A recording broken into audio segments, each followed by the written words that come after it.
Aküden bayağı ciddi bir kaynama sesi gibi sesler geliyor. Şu an bütün şeyleri kapattım. Sigortaları, ana bağlantı akülerin sigortalarını. Gaz çıkışı benzeri bir ses de geliyor. Ben bu aküyü ayırıp çıkartmalı mıyım acaba tekneden?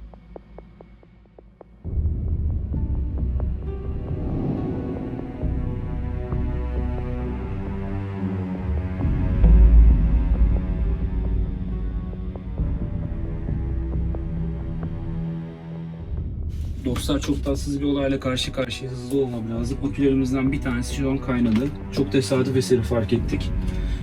Şarjın devam etmesinden dolayı gece yatmadan bir ısıyı kontrol edeyim dedim. Sabit 15 amper giriş olduğunu hala görünce şarjın bitmiş olması gereken bir sürede şeyi fark ettim, bir terslik olduğunu fark ettim ve şimdi burayı kontrol ettiğimizde akü çok kötü yüksek ısıya sahip, çok ısınmış vaziyette.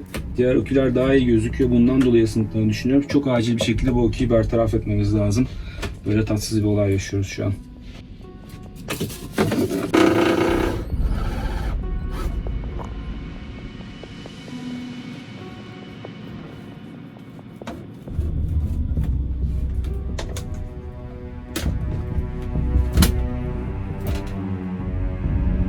Tesadüf eseri büyük bir şey atlatmış olabiliriz.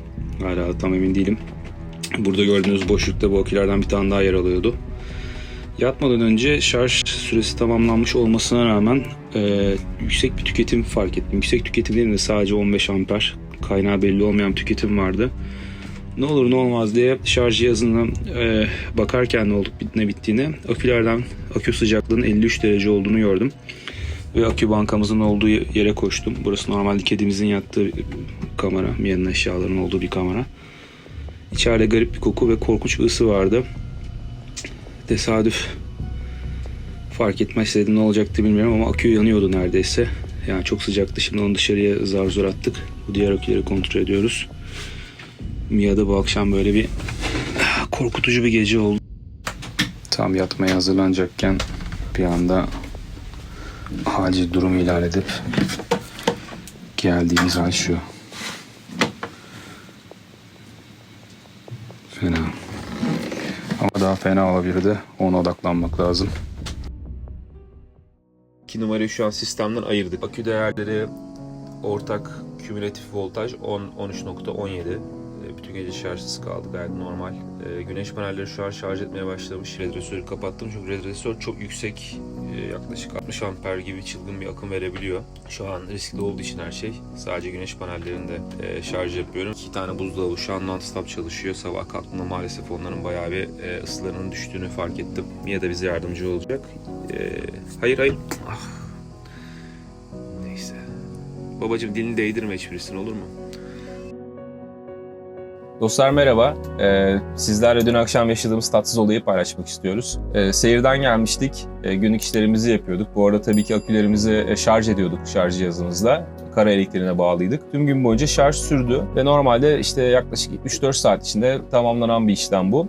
Fakat saatler sonrası, yani gece saat 12 gibi yatmadan önce akü bankasının şarj durumunu kontrol etmek için baktığımda normalde olmaması gereken bir tüketimle karşılaştım. Şarj cihazına baktığım zaman şarj cihazı akülerin aslında dolduğunu söylüyordu. Burası bizim akü bankamız. Birazdan size buradan bahsedeceğim. Fakat tüketim vardı. Kontrol ettiğimde şarj cihazının hala 15 amperle aküleri şarj etmeye çalıştığını fark ettim. Tüketim olmamasına rağmen. Bunun üzerine şarj cihazı üzerinden akü sıcaklığını görebiliyorum. Akü sıcaklıkları kontrol etmek aklıma geldi. Normalde bu bölgede yataklarımız yer alıyor. Burası bizim iskele kıç kameramız. Isı kontrolü yaptığımda akülerin bir tanesinin 54 derece olduğunu gördüm. Ve açıkçası gerçekten korktum. Çok hızlı bir şekilde buraya geldim. Tuna da yatmaya hazırlanmıştı, hatta belki de uyumaya başlamıştı. Uyuyor muydun Tuna? Hemen ona seslendim. Dedim Tuna, acil bir durum var. Akülerimizden bir tanesinde sorun yaşıyoruz. Ve hemen geldik, bu alanı boşalttık. Ondan sonra kapaklarımızı açtık. Biraz buradan bahsedeyim size. Bizim toplam 4 adet akümüz var teknemizde. Bunların haricinde bir tane start akümüz var. Bu 4 akümüzden buna 1 numara dersek, buna 2 numara dersek, buna 3 numara dersek 4 numara bu tahtanın altında. Bu da start akümüz. 2 numaralı akümüz işlevini yapamaz hale gelmiş. Yani devamlı akım çekiyor. Kendisini şarj voltajına taşıyamıyor. Devamlı almaya sürdürüyor. Bu enerjinin bir yere gitmesi lazım. Bu enerjiyi de ısı enerjisi olarak ortaya çıkartıyor ve çok yüksek ısılara ulaşıyor. Teknelerde akülerle elektrik ihtiyaçlarımızı karşıladığımız için akülerin de böyle riskleri var. Kullanım ömürlerini tamamladıklarında, yanlış şarj edildiklerinde veya herhangi bir üretim hatası olduğunda bu işlem olabiliyor ve maalesef yangın riski de içeriyor. Bunun için neler yapılabilir? Kendimize not olarak gaz dedektörü koyabiliriz bu odaya. Çok gözünüzü korkutmak istemiyorum. Bunlar çok nadir olan şeyler. Devamlı farkındalık sahibi olmak, teknenizdeki elektrik sistemlerinin nasıl çalıştığını, neyin kaç amper çektiğini, akülerin hangi şarj aşamalarında şarj olduğu gibi bir konulara hakim olursanız bu tür durumları fark etme ihtimalini yaratıyorsunuz. Benim de başıma gelen tamamen buydu. Yani ben bu işi takip ettiğim için devamlı göz ucunda teknedeki elektrik sistemlerinin ne yaptığını gözden geçirdiğim için bu sorunu daha kötü bir noktaya gelmeden keşfettim. Sonrasında ne yaptık? Tuna'nın da yardımıyla hemen buraya açtım. Buradan ayırdık. Şansımıza şu aradaki boşluktan hızlı bir şekilde aküyü bertaraf edebildik. Aküyü tutabilecek kadar, taşınabilecek kadar sıcaktı. Yani beni tutarken, taşırken yakmadı. Onu iskeleye aldık. Yukarıya çıkacağız ve aküyü güvenli bir yere bertaraf edeceğiz. Daha sonrasında ne yapacağımıza karar vereceğiz. Çünkü şu an akü bankamızda bir akümüz eksik. Bu şekilde bunlar sağlıklı çalışıyor mu? Şarj cihazını açtığımız zaman bunların ısıları yükselecek mi? Onları kontrol edeceğiz. Seyirlik mi ya da birazcık keyifler kaçık bugün. Ama daha kötü bir şeyden belki de kendimizi kurtardığımız için aynı zamanda da çok mutluyuz. Bakalım bizi neler bekliyor.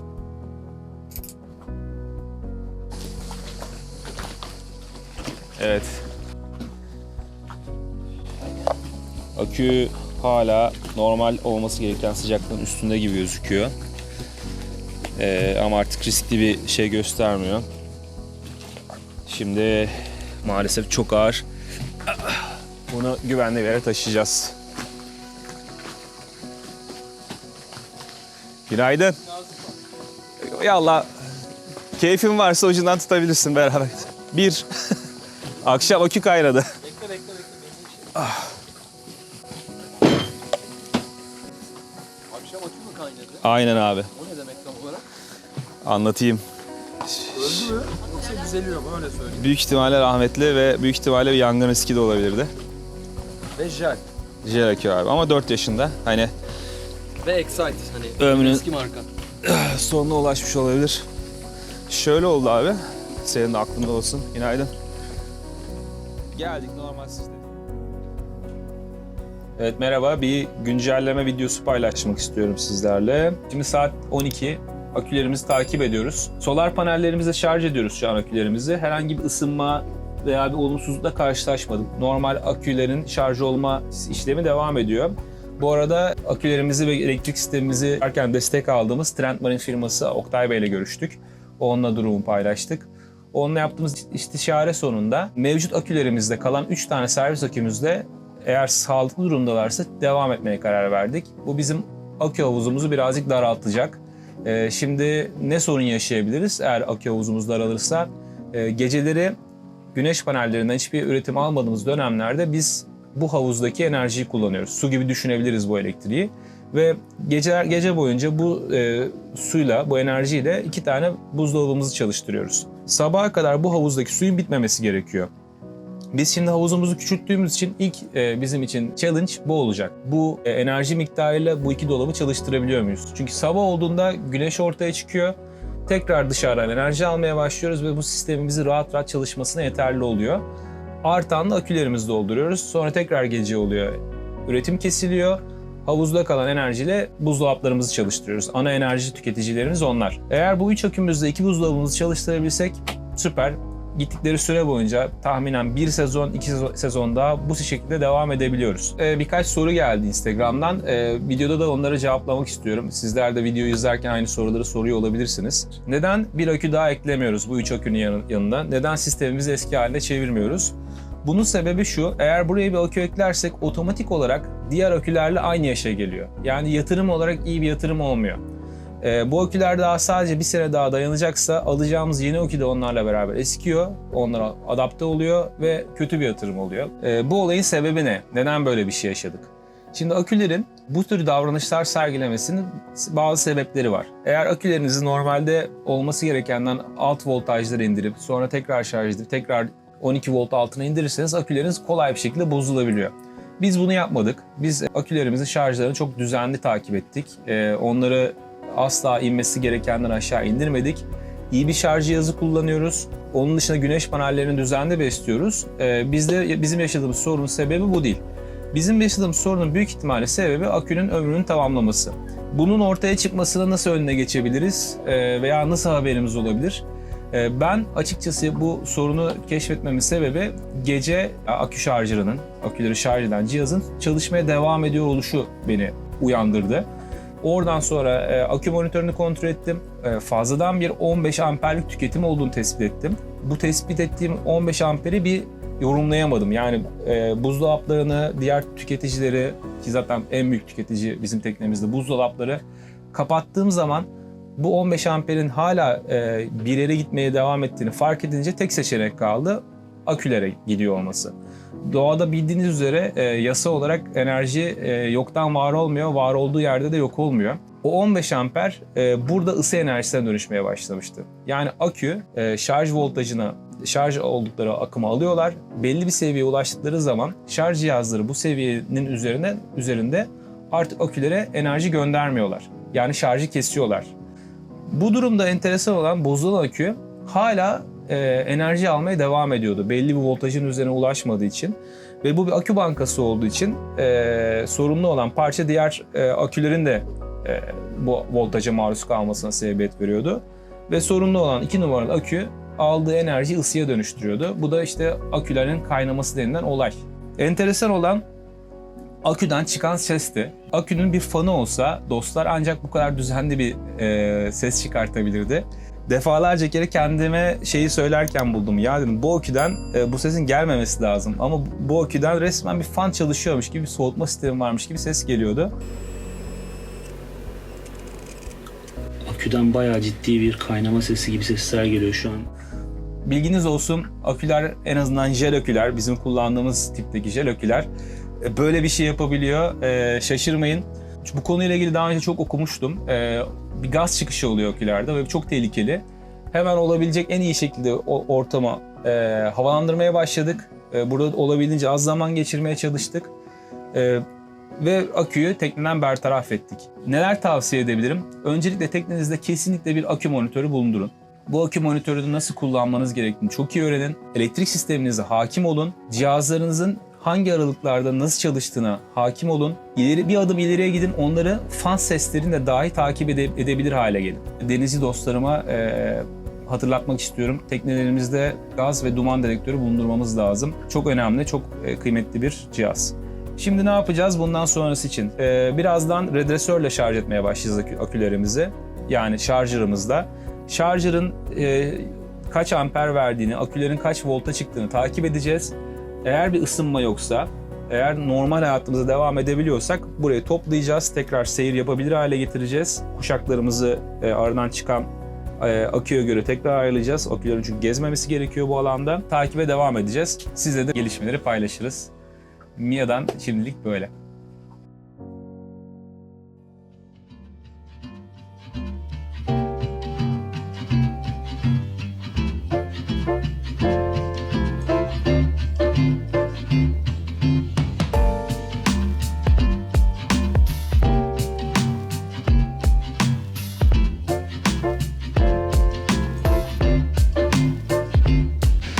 Hızlı bir çalışma yaptık.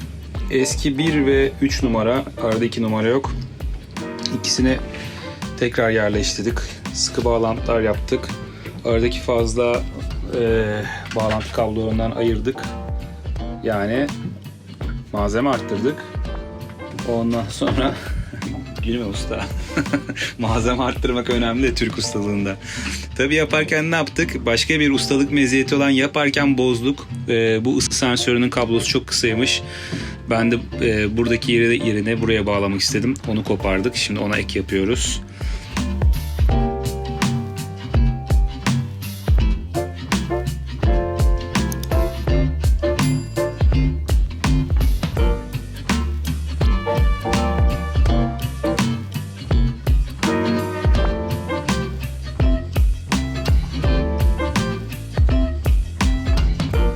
Şu an akülerimiz 14.27 oldu. Conditioning yapıyor şu an. Battery charger. 69 dakika içinde bu tamamlanacak diyor. 51 dakikadır açık. Tam güçle çalıştığını söylüyor. Hiçbir arıza belirtisi yok. Ve akülerimiz 31 derece. Gözümüz bir süre sıcaklıkta olacak. Bakalım, ilk gece bizim için çok önemli. Test için. Küçülen akü bankamız bizi ne kadar idare edecek ona bakacağız. Şimdilik durumlar böyle, biraz derleme toparlama zamanı. Tüm mesaj gönderen dostlara ayrıca teşekkürler. Çok sağ olun, var olun. Sizleri çok seviyoruz. Mia'dan sevgiler. Evet, Mia teknesinde hayat birazcık olsun normale döndü. Akümüzü bertaraf ettik. Diğerlerini bağladık. Merhaba, seni ziyarete geldim. Küçük hanım odasına geri kavuştu. Hepinize merhaba. İzlediğiniz görüntülerin üzerinden tamı tamına 2 ay geçti. Bu kadar beklememizin sebebi sonuçları sizinle tam olarak paylaşabilmekti. Akülerimizin nasıl bir performans sergileyeceği konusunda net bir fikrimiz yoktu açıkçası. Fakat geçen sürede herhangi bir zorlukla karşılaşmadık. Bir tane akü eksilttik akü grubumuzdan. Fakat hayat tarzımızda hiçbir değişiklik yapmadık. Her şey olduğu gibi devam etti. 2 buzdolabımız çalışmaya devam etti. Bilgisayarlarımızı şarj etmeye devam ettik. Alargada uzun zamanlar, bir hafta 10 gün kalınca hiçbir problem yaşamadık. Bizim için esas zorluk akülerimizin gece çalışan buzdolaplarımızı karşılayıp karşılayamayacağıydı. Bunda da herhangi bir zorluk yaşamadık. Bizim gecelik tükettiğimiz yaklaşık olarak 50-60 amper saat kadar oluyor. Şu anki akü bankamız da bunu rahatlıkla karşılayabildi. Önümüzdeki süreçte kalan 3 akümüzle, servis akümüzle ne kadar devam edebileceğimizi zaman gösterecek. Sonuçta onları kullanmak konusunda elimizden geldiğince hassas davranıyoruz. Düşük voltajları indirmiyoruz, iyi bir şarj cihazı kullanıyoruz. Güneş panellerimiz devamlı onları besliyor. Tabii ki ömürlerini bize zaman gösterecek, kaç sene daha kullanabileceğimizi. Eninde sonunda bir gün eskiyecekler. Belki aralarından bir tanesi daha benzer bir sorun çıkartacak. Ama bu sefer sanırım daha hazırlıklı olacağız bu yaşadığımız deneyimden dolayı. Umarım bu hazırladığımız video sizler için de iyi bir bilgi kaynağı olur. Tekne yaşamında birçok şeyi önceden okuyabiliyorsunuz fakat başınıza gelmesi farklı bir deneyim sunuyor size. Biz de denizdeki yaşamımıza başladığımız ilk günden beri Tuna'nın yazılarıyla, işte benim ufak tefek çektiğim videolarla sizlere bu deneyimleri paylaşma gayesine sahiptik. Başımıza gelen her şeyi en şeffaf şekilde paylaşalım ki birileri en azından aynı şeyleri yaşadıkları zaman fikir sahibi olsunlar istedik. Yıllar içinde karşılaştığımız denizci dostlarımızdan çok güzel geri dönüşler alıyoruz bu konularla ilgili. Tıpkı biz de bizden daha deneyimli denizcilerin deneyimlerinden nasıl faydalanıyorsak, nasıl onlardan bir şeyler kapıyorsak, öğreniyorsak, bizden deneyimsiz olan denizciler de bizim deneyimlerimizden bir şeyler faydalanıyor. Çünkü hayat zaten paylaştıkça, birbirinin deneyimlerinden faydalandıkça daha güzel ve anlamlı bir hale geliyor. Bilgi özellikle denizde çok kıymetli. Bu sebeple elimizden geldiğince yaşadığımız her şeyi şeffaf olarak paylaşmaya devam etme gayesindeyiz. Buna benzer videolar ilginizi çekiyorsa, merak ettiğiniz konular varsa bunları bize yorumlar bölümünden yazabilirsiniz. Bilgi sahibi olduğumuz bir konuysa memnuniyet ile bu konu içinde bir içerik hazırlama çabasına gireriz. Biz bu olayları yaşarken aküyle ilgili stresli bir gece geçirdiğimizde ve ertesi gün ne yapacağımızı bilemediğimizde bize çok fazla destek mesajı geldi sosyal medya üzerinden. O mesajları gönderip işte şöyle yapabilirsiniz, böyle yapabilirsiniz diye önerilerde bulunan veya sadece geçmiş olsun, işte iyi misiniz, merak ettik sizi diye söylemlerde bulunan herkese çok çok teşekkür ederiz. Hepsi çok kıymetliydi bizim için ve bizi çok mutlu etti. Çok teşekkürler. Bazen en zor zamanda gelen bir destek mesajı gerçekten insanı iyi hissettiriyor. Sonuçta biz de 2 kişi bir şeyler çözmeye çalışıyoruz. Desteğiniz için tekrar teşekkürler. Burada gördüğünüz videolardan keyif alıyorsanız ve bize destek olmak istiyorsanız kanalımıza abone olursanız, videoların altına yorum yaparsanız, beğenirseniz bizi çok mutlu edersiniz. Daha önce de bahsettiğimiz üzere YouTube kanalımız beklentimizin çok üzerinde bir hızla ilerliyor. Çok güzel dönüşler alıyoruz. Bizi çok motive ediyor ve çok mutlu ediyor. Daha güzel içerikler hazırlama konusunda heyecanımız çok büyük. Sizler de bu çabamıza ufak bir destekte bulunmak isterseniz sadece bir tıkla abone olarak kanalımıza bize çok büyük bir güç vereceksiniz. Şimdiden teşekkür ederiz. Bir sonraki videoda görüşmek üzere. Şimdilik hoşça kalın. Mia'dan hepinize sevgiler. Rol çalmadan olmazdı zaten. Mia'sız bitirmeyelim bölümü. Çok mu yoruldun babacığım aküleri tamir ederken? Ha? Ah. Çok yorulmuş. Dilim değdi. Babacım dilini değdirme hiçbirisini, olur mu? Tekne ve deniz yaşamı ile ilgili videolarımızdan haberdar olmak için kanalımıza abone olabilir, Görüşlerinizi yorumlardan bizimle paylaşabilirsiniz. Hepinize Mia Teknesi'nden, denizlerden sevgiler.